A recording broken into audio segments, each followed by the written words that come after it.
Assalamualaikum warahmatullahi wabarakatuh. Waalaikumsalam warahmatullahi wabarakatuh. Alhamdulillah Rabbil alamin wa la udwana illa 'alal zalimin wassalatu wassalamu ala sayyidina Muhammadin sayyidil mursalin wa imamil muttaqin wa ala alihi wa sahbihi ajma'in. Amma ba'd. Para hadirin jamaah yang dimuliakan Allah Subhanahu wa taala, mari bersama kita bersyukur kepada Allah atas limpahan rahmat dan karunia-Nya. Salam dan salawat kita persembahkan kepada Rasulullah Muhammad sallallahu alaihi wasallam. Semoga Allah Subhanahu wa taala menetapkan kita sebagai hamba yang selalu bersyukur dan menjadikan kita umat Rasulullah sallallahu alaihi wasallam yang mendapatkan syafaatnya pada yaumul qiyamah. Amin ya rabbal alamin. Pada kesempatan kali ini kita akan mengupas sedikit beberapa tulisan dari Al-Imam Al-Zahabi dalam kitabnya Al-Kabair, yang pada pertemuan beberapa waktu yang lalu kita sudah menyampaikan beberapa poin dari mukaddimah kitab ini. Dan sebenarnya jadwal kita adalah mengkaji kitab Qatlul Ghaib karena kebetulan kondisi tubuh yang tidak sehat, jadi efek dari minum obat tadi sehingga agak susah mencari kitabnya yang tipis itu. Maka mana yang dapat itulah yang akan disampaikan pada kesempatan malam hari ini. Baik, Imam Al-Zahabi di dalam kitab Al-Kabair ini menuliskan ada 70 dosa besar. Saya tidak memberikan pengulangan penjelasan untuk menghemat waktu. Dan dosa besar yang pertama itu adalah asyirku billah, menyekutukan Allah Subhanahu wa taala. Imam Az-Zahabi mengatakan fa'akbarul kabair asyirku billah. Dosa yang paling besar di antara dosa-dosa besar adalah menyekutukan Allah Subhanahu wa taala. Wa huwa naw'an, dan ini ada dua kategori saksi. Ahaduhuma, yang pertama, ayyaj'ala lillahi niddan wa ya'budu ma'ahu ghayrahu min hajarin aw syajarin aw syamsin aw qamarin aw nabiyyin aw syaikhin aw najmin aw malakin aw ghairi dzalik. Kategori yang pertama adalah menjadikan sekutu bagi Allah Subhanahu wa taala, mengibadahi bersama dengan mengibadahi Allah sesuatu yang selain Allah, baik itu berupa batu, pohon, matahari, bulan, sosok seorang nabi, syekh, atau bintang, atau malaikat, atau yang selain daripada itu. Wa hadha huwa syirkul akbar, dan ini merupakan syirik yang besar alladzi dzakarahu Allah azza wa jalla, yang Allah Subhanahu wa taala menyebutkannya di dalam Al-Qur'an, tepatnya surah An-Nisa ayat 4. Surah An-Nisa ayat 48. Innallaha la yaghfiru an yushraka bihi wa yaghfiru ma duna dzalika liman yasha. Sesungguhnya Allah tidak memberikan ampunan perbuatan syirik atau orang yang menyekutukannya, wa yaghfiru, namun ia memberikan ampunan ma duna dzalik, sesuatu yang selain daripada itu, liman yasha, bagi siapa yang ia kehendaki. Wa qala ta'ala, dan Allah Subhanahu wa taala juga berfirman, tepatnya di dalam surah Luqman ayat 31, inna syirka la zulmun azim. Sesungguhnya kesyirikan itu merupakan kezaliman yang besar. Allah Subhanahu wa taala juga menyebutkan di dalam Al-Qur'an surah Al-Maidah ayat 42, innahu may yusyrik billahi faqad harramallahu 'alaihi al-jannata wa ma'wahu an-nar. Sesungguhnya orang yang menyekutukan Allah, maka sungguh Allah mengharapkan atasnya surga dan tempat tinggalnya adalah neraka. Para hadirin jemaah dimuliakan Allah Subhanahu wa taala, ayat-ayat yang semacam ini yang menunjukkan besarnya perbuatan dosa syirik itu sangat banyak. Maka faman asyraka billahi tsumma mata musyrikan fa huwa min ashabin nar qat'an. Siapa yang menyekutukan Allah kemudian dia dan kemudian dia mati dalam keadaan seperti itu, maka ia merupakan penghuni neraka secara pasti. Tidak ada perbedaan pendapat di kalangan para ulama mengenai hal ini.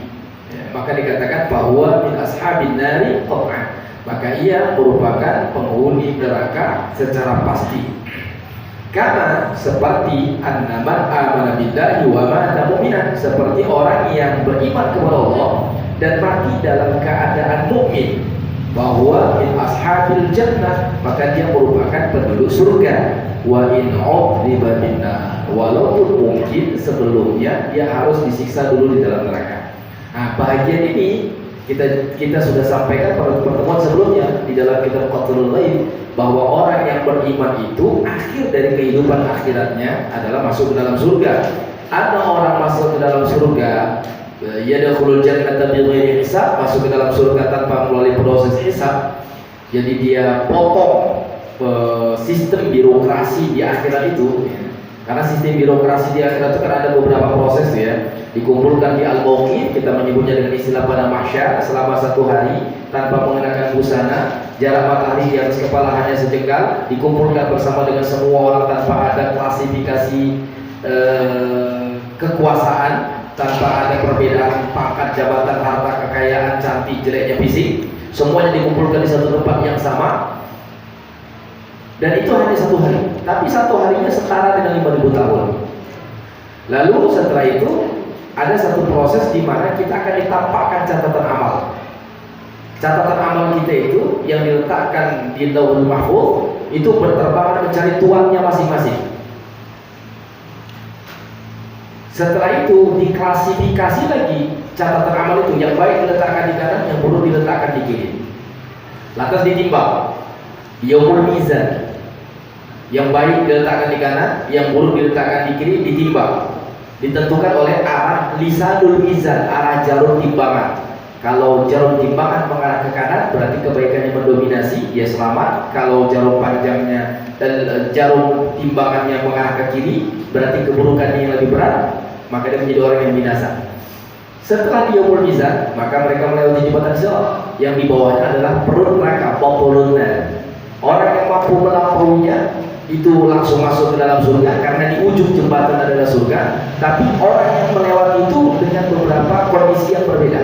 Ada yang secepat kilat, ada yang secepat angin, ada yang secepat burung yang terbang, ada yang secepat kuda berlari, ada yang secepat orang berlari, ada yang seukuran orang berjalan, ada orang merangkak, ada yang tertatih-tatih.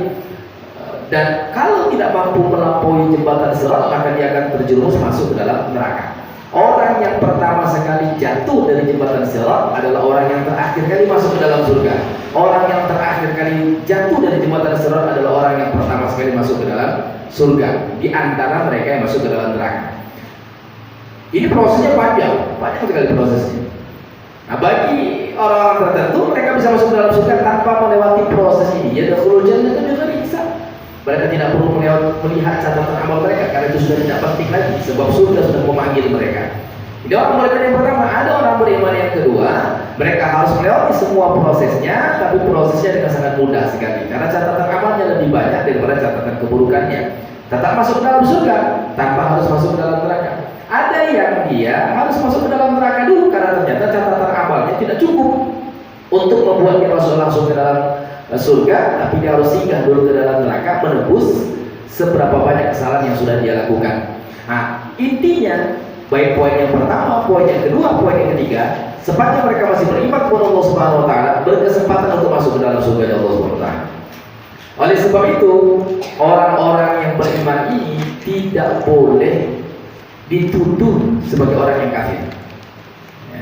Orang sebanyak apapun dosanya, seburuk apapun perilakunya, sepanjang dia masih beriman tiada Tuhan selain Allah, Nabi Muhammad adalah utusan Allah, masuk ke dalam surga.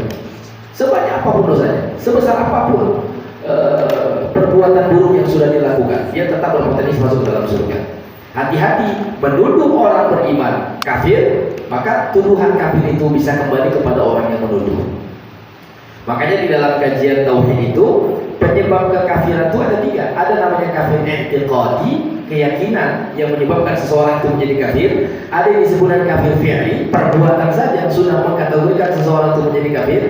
seperti sujud kepada bulan, sujud kepada matahari, sujud kepada bintang, sujud kepada kuburan. Kafir secara fikih, perbuatannya sudah mengindikasikan itu kafir. Yang ketiga, kafir qauli, kafir secara ucapan. Yang pertama dia menyatakan kata-kata kafir, atau yang kedua dia menuduh orang beriman kafir. Misalnya apa? Di dalam kitab Qawaidul Islam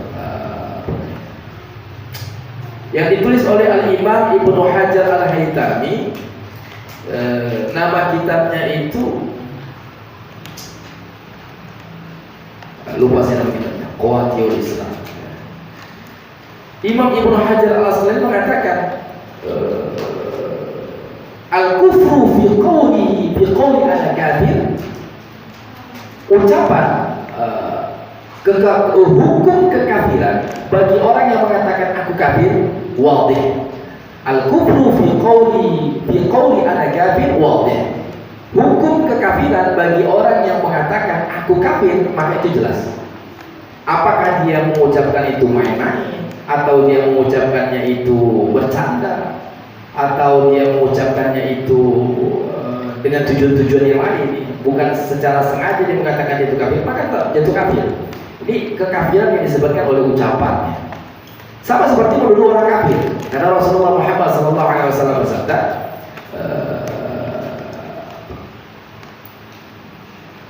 la yarmi rajulan fil fusuqi awil kufri illam yakun sahibahu. Tidaklah seseorang menuduh orang lain dengan kekufuran atau dengan kefasikan illa taddat alaihi, melainkan tuduhan itu akan kembali kepadanya illam yakun sahibahu, apabila orang yang tidak dituduh itu tidak benar adanya. Jadi dituduhnya nih, orang kok kafir nih, padahal dia bukan orang kafir, maka tuduhan itu akan kembali kepada dirinya. Bahkan di dalam beberapa riwayat Rasulullah mengatakan, ketika ada seseorang mengatakan orang lain kafir, pasti salah satu di antara duanya kafir. Kalau bukan yang dituduhkan, maka orang yang menuduh kafir. Ini disebut dengan kafir disebabkan oleh ucapan. Jadi kekufuran itu bisa karena keyakinan, bisa karena perbuatan, bisa karena hanya sebatas ucapan saja. Yang bisa kita tentukan untuk melihat status kekafiran orang lain itu pada dua aspek ini, perbuatan dan juga ucapan. Karena ada kaidah mengatakan al-hukmu bil zahir wala bisarair, hukum itu diberlakukan sesuai dengan apa yang terlihat, apa yang tampak, bukan apa yang tersembunyi. Baik. Jadi para ulama sepakat sebagaimana dinyatakan oleh Imam Al-Dhahabi di sini, orang yang musyrik dan mati dalam keadaan musyrik, maka dia menjadi penghuni neraka, dan ini adalah sebuah kepastian. Wa fi sahih anna Rasulullah SAW, dan di dalam sebuah hadis sahih Rasulullah SAW bersabda, ala unabbiukum bi akbaril kabair, maukah kalian aku tunjukkan atau aku informasikan atau aku ajarkan tentang perbuatan dosa yang paling besar di antara dosa-dosa besar? Salatan, kata Rasulullah, ada 3. Qalu, para sahabat menjawab, bala ya Rasulullah, iya kami mau ya Rasulullah, kasih tahu sama kami apa 3 dosa yang paling besar di antara dosa-dosa besar itu. Yang pertama kata Rasulullah, al-isyraku billah wa uququl walidain. Yang kedua, uququl walidain, menyekutukan Allah, durhaka kepada kedua orang tua. Wa kana muttaqian fajalasa, dan pada waktu itu Rasulullah mengucapkan ini dalam kondisi sedang bersandar, sambil bersandar. Fajalasa, kemudian Rasulullah duduk. Jadi kalau sebelumnya terlihat lebih santai karena bersandar itu muttaqian, lalu Rasulullah duduk. Ini biasanya kan mengganti posisi pada pembicaraan yang jauh lebih serius. Faqala, lalu Rasulullah SAW bersabda, ala wa qauluz zur, ala wa syahadatuz zur. Ketahuilah bahwa yang ketiga itu adalah ucapan dusta, kesaksian palsu. Bahkan Rasulullah SAW Rasulullah terus mengulang-ulang kalimat itu, ala wa qaulaz zur, ala wa syahadatuz zur, ala wa qaulaz zur, ala wa syahadatuz zur, ala wa qaulaz zur, ala wa syahadatuz zur, diulang berkali-kali oleh Rasulullah SAW. Famazala yukarriru, Rasulullah mengulang-ulang terus kalimat ini. Hatta qulna, sampai kami katakan, laitahu sakata, mudah-mudahan Rasulullah diam. Pernyataan sahabat ini bukan berarti tidak sopan kepada Nabi, tapi justru mereka merasa kasihan dengan Nabi. Kenapa harus diulang-ulang? Kami ini bukan sahabat atau bukan umatmu yang bebal. Kami ini bukan orang yang pembangkang. Kami ini sami'na wa ata'na. Tapi kenapa Rasulullah terus mengulang-ulang itu? Ini menunjukkan bahwa poin yang ketiga ini menjadi perhatian penting bagi Rasulullah SAW. Karena di dalam beberapa riwayat Rasulullah menyebutkan kekhawatirannya pada umat ini bukan akan terjadinya kemusyrikan secara menyeluruh atau kemusyrikan secara besar-besaran. Rasulullah tidak khawatirkan itu. Justru yang Rasulullah Muhammad SAW khawatirkan, ketika dunia mengisi hati umat ini, membuat umat ini bertengkar satu dengan yang lain. Makanya heran kita di zaman sekarang ini, kenapa dakwah-dakwah yang suka menuduh umat Islam itu melakukan kesyirikan, apalagi dilakukan oleh mayoritas umat Islam, ini aneh karena bertentangan dengan apa yang dirasakan oleh Rasulullah Muhammad SAW. Rasulullah SAW tidak khawatir umat ini akan melakukan kemusyrikan secara besar-besaran. Tiba-tiba muncul beberapa orang yang justru menuduh umat Islam sudah melakukan kesyirikan besar-besaran. Yang dikhawatirkan Rasulullah cuma satu, dunia menghiasi kita, membuat kita terlena, takut mati dan cinta pada kehidupan dunia.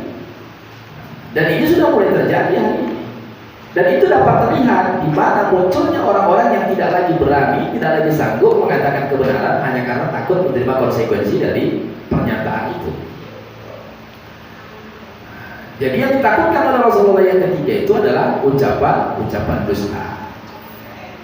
Waqala sallallahu alaihi wasallam, dan Rasulullah SAW bersabda, ijtanibus sab'al mubiqat, jauhilah oleh kalian 7 dosa besar. Pada kalau minha, lalu Rasulullah Muhammad SAW menyebutkan di antara 7 dosa besar itu, bagian yang pertama adalah asyirku billah, menyekutukan Allah Subhanahu wa taala. Dan di dalam riwayat yang lain Rasulullah menyebutkan, man baddala dinahu faqtuluh, siapa yang sudah mengganti agamanya, murtad, faqtuluh, maka kalian perangilah orang tersebut. Maka salah satu di antara hukum pidana bagi orang yang murtad adalah dibunuh, hukum mati. Ini yang pertama kategorinya, asyirkul akbar, ya, yang dikategorikan sebagai syirik besar atau asyirkul jeli, syirik yang nyata. Maka konsekuensinya dia jatuh pada kekafiran. Kalau di neraka, di akhirat nanti dia masuk ke dalam neraka, kekal di dalam neraka, tidak akan mungkin berujung pada surga. Lalu ada kategori yang kedua, munasyirki dari kesyirikan. Apa itu? Ar-riya bil a'mal, riya terhadap amal. Kama qala Allah Ta'ala, sebagaimana firman Allah di dalam Al-Quran, faman kana yarju liqa'a rabbih falyamal 'amalan shalihan wa la yusyrik bi ibadati rabbih ahada.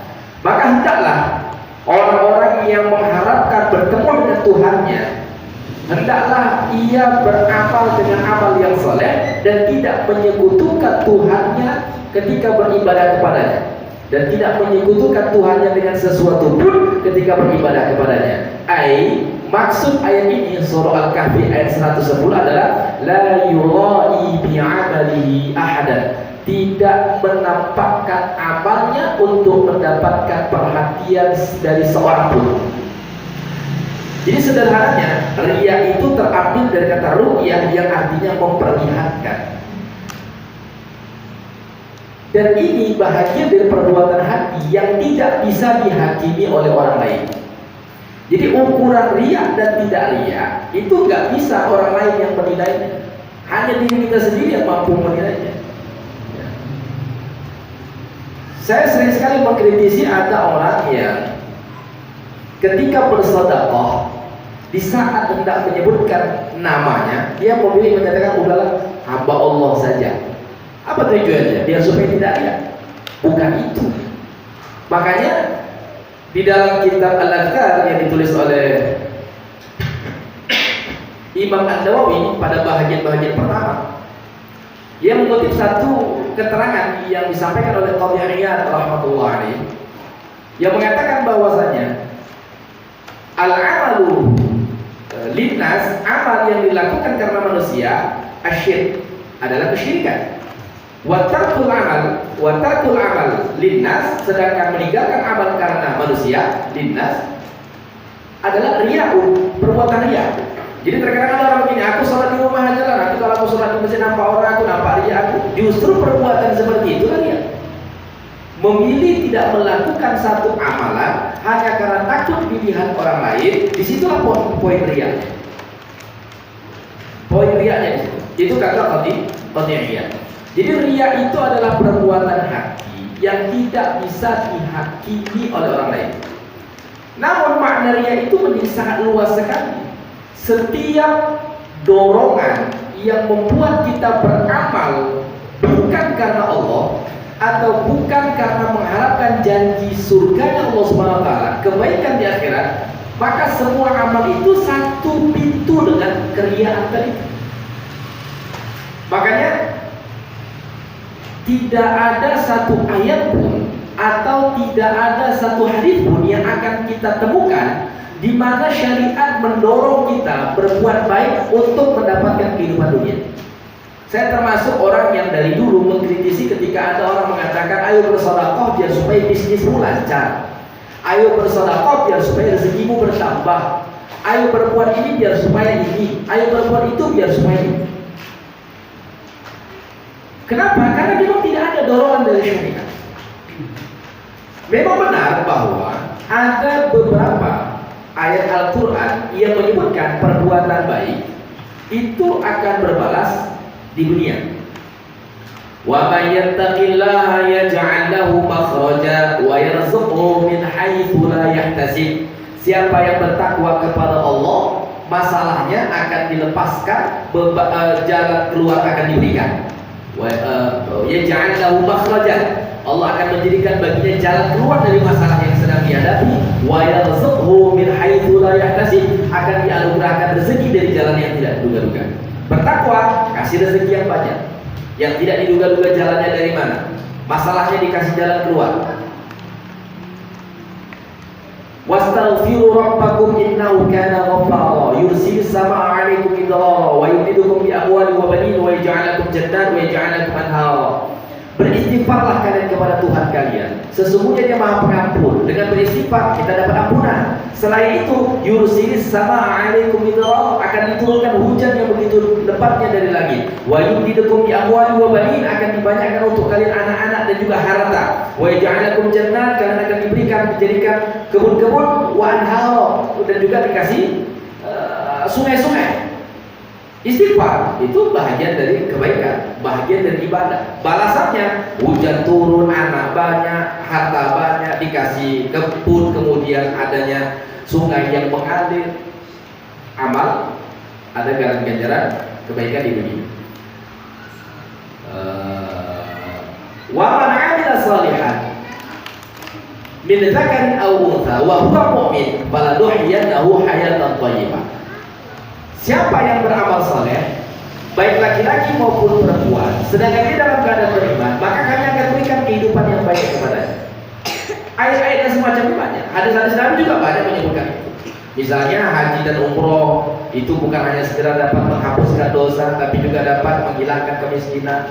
Kemudian man qatala al-qatil falahu salabuhu, siapa yang sudah membunuh musuh di medan perang, maka dia punya hak untuk mengambil harta rampasannya. Kemudian sodakoh tidak mengurangi harta, macam-macam. Ada banyak nas-nas yang menyebutkan perbuatan baik kita itu akan berbalas dengan kehidupan dunia. Tapi yang harus kita pahami bahwa ini bukan untuk mendorong kita beramal demi kehidupan dunia. Justru yang kita temukan banyak sekali ayat dan hadis yang mencela perbuatan ibadah kebaikan yang dilakukan semata-mata hanya karena mengharapkan kehidupan dunia. Salah satu di antaranya ada satu hadis riwayat yang bersumber dari Abu Hurairah radhiyallahu anhu, diriwayatkan oleh Imam Muslim. Rasulullah Muhammad SAW menjelaskan ada 3 karakteristik orang yang ketika di yaumul qiyamah dihadapkan di pengadilan Allah, satu persatu ditanya oleh Allah, fulan, apakah engkau sudah menerima nikmatku? Dia jawab, ya Allah, aku sudah menerima nikmatmu. Aku itu adalah nikmatmu. Aku mendapatkan nikmatmu berupa umur yang panjang, maka aku gunakan umurku ini untuk menuntut ilmu dan mengajarkannya kepada orang lain. Aku habiskan masaku hanya untuk itu saja. Lalu Allah SWT katakan, kau masuk ke dalam neraka karena kau melakukan itu bukan karena mengharapkan ridhoku, tapi karena mengharapkan mendapatkan pujian dari orang lain agar kau digelari dengan orang alim. Masuk kau ke dalam neraka. Yang satu lagi, hai hambaku, kau sudah terima nikmatku? Ya Allah, aku sudah terima nikmatmu. Nikmat yang kau berikan dalam bentuk harta yang banyak, aku sudah sedekahkan, aku sudah bagi-bagi ke orang lain. Aku lakukan itu untuk mengharapkan ridhomu. Allah katakan, kau bohong, kau berdusta, kau lakukan itu bukan karena aku, tapi kau mengharapkan pujian dan sanjungan dari orang lain agar kau digelari sebagai dermawan. Masuk kau ke dalam neraka. Satu lagi kata, hai hambaku, apakah kau sudah menerima nikmatku? Ya Allah, aku sudah menerima nikmatmu. Nikmat yang kau berikan kepadaku adalah kekuatan fisik, sehatnya badan, maka aku gunakan untuk berperang di jalanmu. Aku berdarah-darah, bahkan aku mati di medan perang demi membela agamamu. Kau bohong, kau lakukan itu hanya semata-mata agar dianggap sebagai seorang pemberani, maka kau masuk ke dalam neraka. Tiga orang ini beramal dengan amal yang luar biasa, tetapi ternyata tidak menyebabkan mereka masuk ke dalam surga, justru masuk ke dalam neraka. Kenapa? Motivasinya bukan karena Allah SWT. Ini masuk dalam pintunya riya tadi itu. Jadi tidak ada dorongan amal ibadah itu untuk kehidupan dunia. Ada satu yang sering saya dengar dulu semasa saya masih sekolah dulu ya. Ada orang bilang ini adalah hadis Nabi, tapi setelah saya telusuri ini bukan hadis Nabi, tapi merupakan pernyataan seorang sahabat Rasulullah Muhammad SAW. Kalau tidak khilaf saya namanya Abdullah bin Amr bin Al-As. Apa kalimatnya? I'mal di dunyaka ka'annaka ta'ishu abadan wa'mal di akhiratika ka'annaka tamutu ghadan. Bekerjalah untuk duniamu seolah-olah kau hidup selamanya, dan beramallah untuk akhiratmu seolah-olah kau mati besok. Jadi seolah-olah kita diminta untuk menjaga keseimbangan antara dunia dengan akhirat. Untuk dunia kita harus seimbang dengan akhirat. 50-50, 50-50. Ini sesuatu yang mustahil. Kenapa? Dunia dan akhirat itu sesuatu yang tidak setara. Walal akhiratu khairul laka minal ula. Sungguh kehidupan akhirat itu lebih baik daripada kehidupan dunia. Kenikmatan dan kepahitan akhirat itu tidak ada batasannya. Orang masuk ke dalam surga mendapatkan kenikmatan yang tidak berbatas. Orang masuk ke dalam neraka tidak akan mungkin ada satu penduduk dunia pun yang pernah merasakan bagaimana pahitnya penderitaan di dalam neraka. Sedangkan di dunia, mau kebahagiaan ataupun penderitaan semuanya berbatas. Di dunia kita hidupnya sementara, di akhirat kita hidupnya abadi. Mana mungkin sesuatu yang sementara dengan sesuatu yang abadi bisa disetarakan? Oleh sebab itu tidak mungkin kita bisa menyamakan kehidupan dunia kehidupan akhirat. Oleh sebab itulah makanya Imam Al-Munawi dalam kitab Fathul Qadir ketika menjelaskan kalimat ini dia mengatakan, ketika disebutkan i'mal di dunia ka'annaka ta'ishu abadan, bekerja untuk urusan duniamu seolah-olah hidup selamanya, artinya bukan kita melulu kerja, bukan kita dituntut kerja mati-matian, tapi justru kita diingatkan kalau kau lagi bekerja untuk urusan duniamu, ingat seolah-olah kau masih hidup panjang, gak usah kau melakukan satu pekerjaan harus selesai dalam satu hari. Tunda aja kerjaanmu itu. Kalau nggak selesai hari ini, tunda, besok masih bisa dilanjutkan lagi. Kau besok masih hidup. Gak usah takut kau nggak bisa mengejar itu.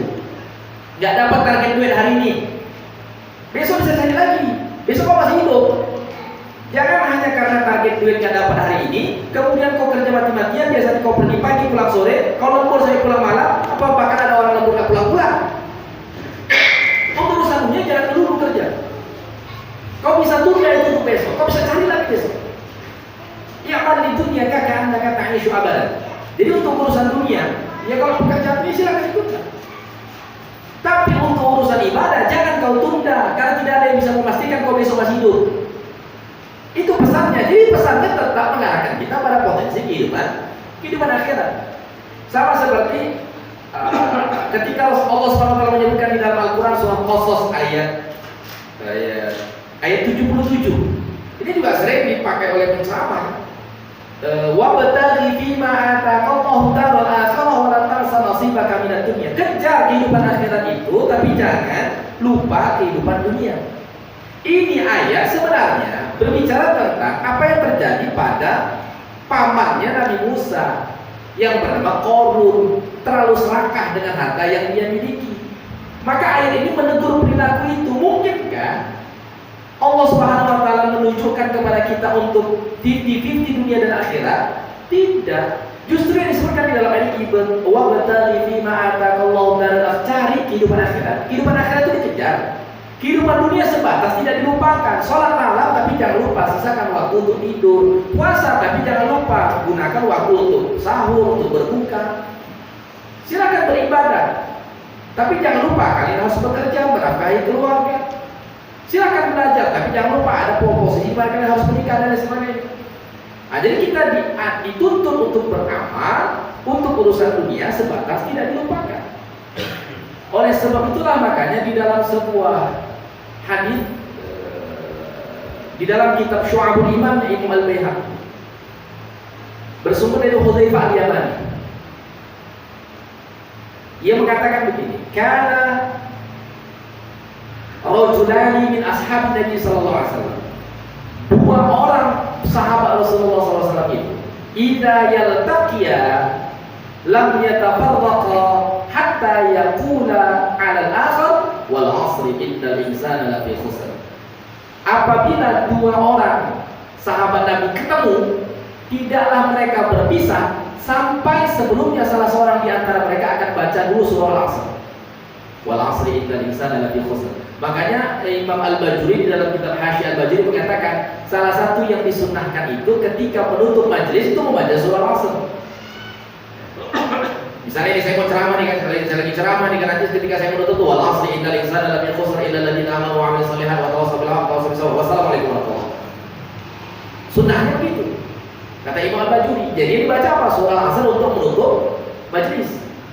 Kalau mau ditambah lagi nggak perlu majelis ya silakan. Subhanallah wa bihamdihi asyhadu an la ilaha illa anta. Tapi didahului dengan surah Al-Asr. Dulu saya punya teman yang dia merasa berada pada dunia hitam pada masa itu. Kemudian dia bertobat kepada Allah Subhanahu wa taala. Ketika dia bertobat, dia sering berinteraksi dengan kami, berkomunikasi segala macam. Kalau dia ngomong itu sedikit wal asri. Wal asri, wal asri.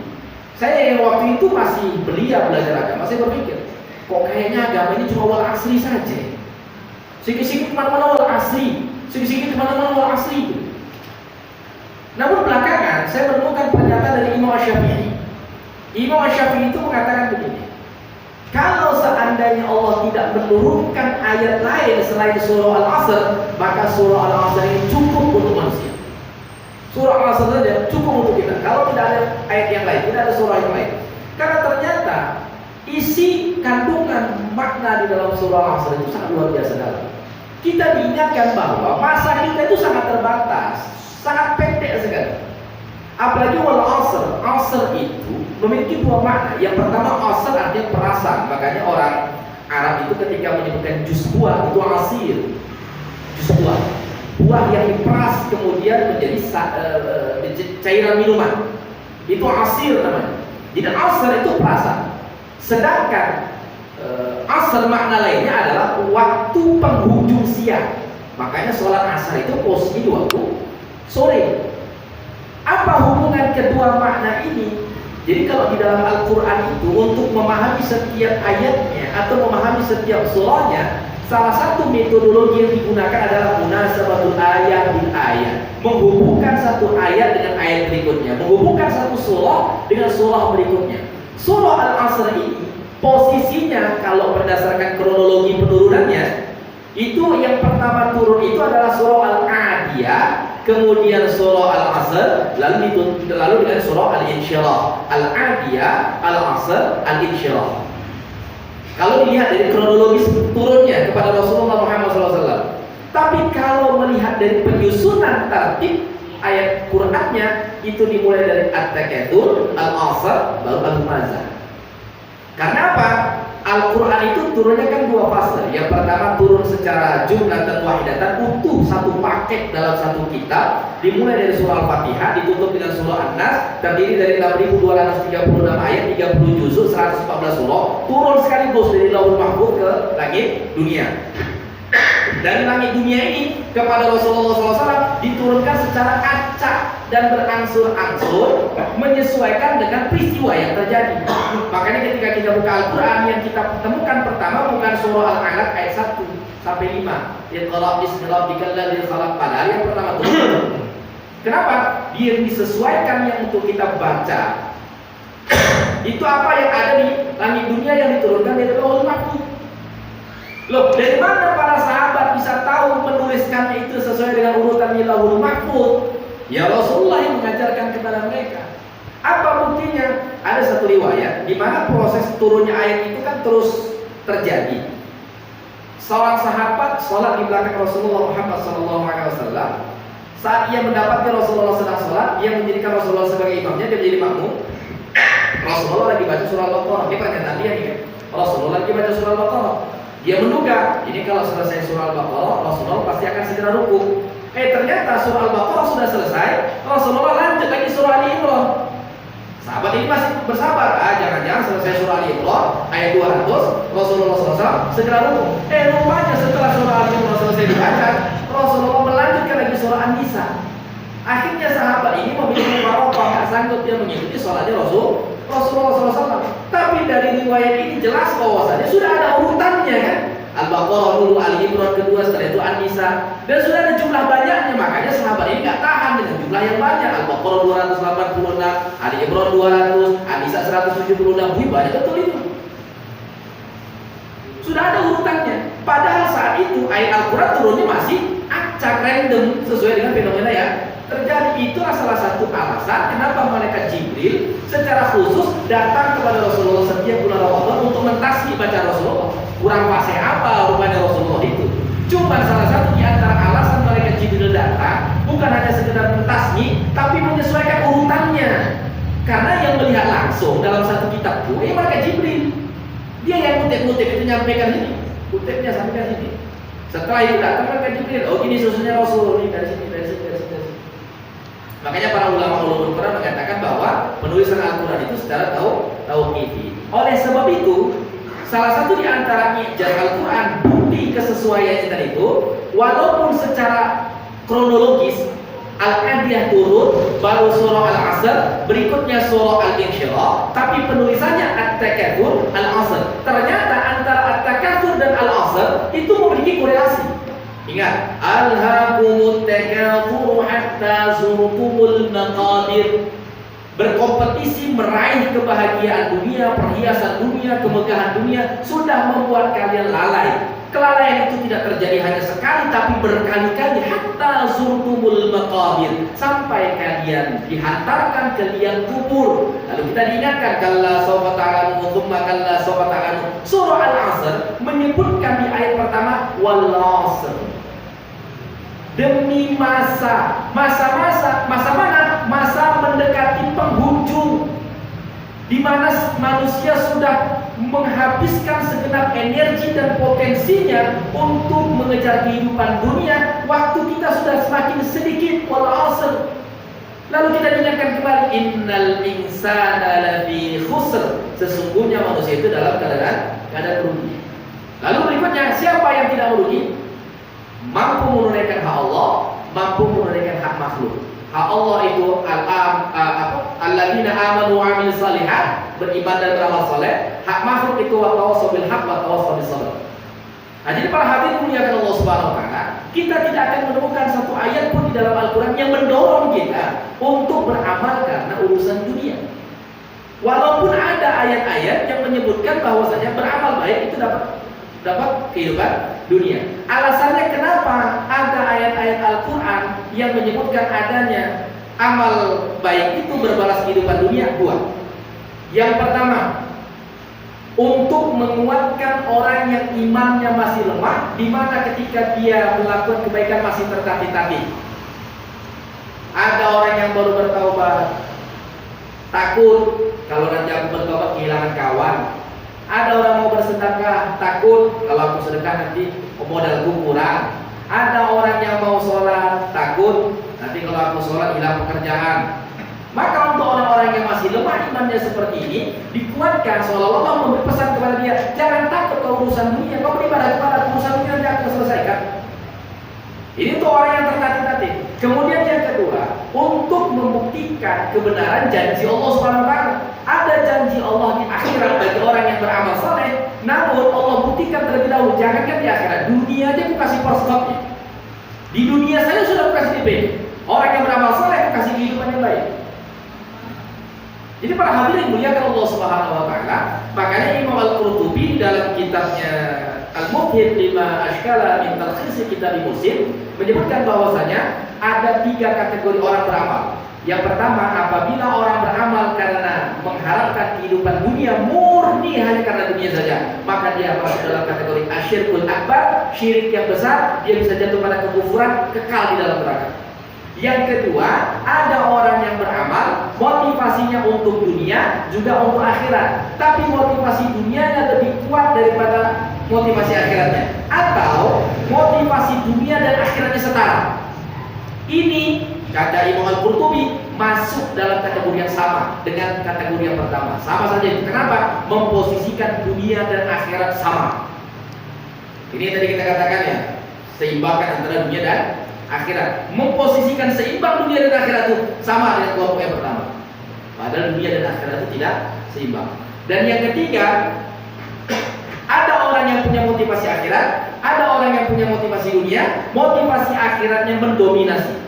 Tapi kata Imam Al-Muhasibi, ini kelompok yang ketiga tetap sama saja dengan kelompok yang pertama dan kedua. Kenapa? Ibadah itu tak boleh ada motivasi dunianya, harus motivasi akhirat semua. Tapi jumhur ulama, mayoritas ulama mengatakan ini sebenarnya tidak boleh, tetapi dimaafkan. Ya. Sebenarnya tidak boleh, tetapi dimaafkan. Kenapa? Ada beberapa ayat tadi yang sudah saya sebutkan yang memang menyebutkan bahwasanya kebaikan dunia, kebaikan amal baik kita itu akan berbalas juga pada kehidupan dunia. Aslinya tak boleh, tapi dimaafkan. Jadi para hadirin melihat Allah Subhanahu wa taala, riya itu begitu. Bahkan di dalam kitab Imam Az-Zahabi ini disebutkan begini. Ada satu riwayat di mana Rasulullah memberikan sebuah ilustrasi. Seseorang yang membawa beberapa butir batu kerikil, dia letakkan di kantungnya, lalu dia menuju pasar. Sampai di pasar, dia bertemu dengan para pedagang, dia menawar harga, lalu dia mengambil barang yang akan dia beli, tapi dia beli dengan batu kerikil yang ada di kantongnya. Maka apa yang terjadi? Orang yang berjualan tadi itu marah, kemudian akan melemparkan batu kerikil itu ke wajah orang yang membeli tadi. Campaknya itu. Begitulah gambaran Allah Subhanahu wa taala terhadap orang yang beramal dalam kehidupan dunianya.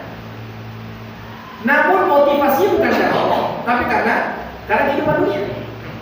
Sampai-sampai dalam satu riwayat dikatakan di dalam kitab ini, ketika seorang hamba itu melakukan perbuatan karena lihat, maka Allah Subhanahu wa taala akan berkata kepada hamba ini di hari di mana Allah akan memberikan balasan kepada hamba-hamba yang terhadap amal mereka. Allah katakan, "Idhabu ilal ladzina kuntum tura'unahum bi'amalikum fid dunya." Pergilah kalian menuju orang-orang yang dulu kalian mengharapkan perhatiannya ketika kalian berbuat baik. Ketika sholat dibagus-baguskan biar supaya enak, biar supaya disanjung sama mertua. Ketika jadi imam baca dipanjang-panjangkan biar supaya disanjung sama jamaahnya. Nanti pada giliran di yaumul akhir nanti Allah akan perintahkan kepada orangnya, udah silakan kau pergi sana minta sama orang sama jamaah-jamaahmu, minta. Kau kan kemarin berharap untuk mendapatkan pujian dari mereka, maka sekarang minta balasan dari mereka, jangan minta balasan dari mereka. Nah, jadi para hadirin jamaah dunia Allah SWT, demikian mungkin yang disampaikan pada kesempatan kali ini.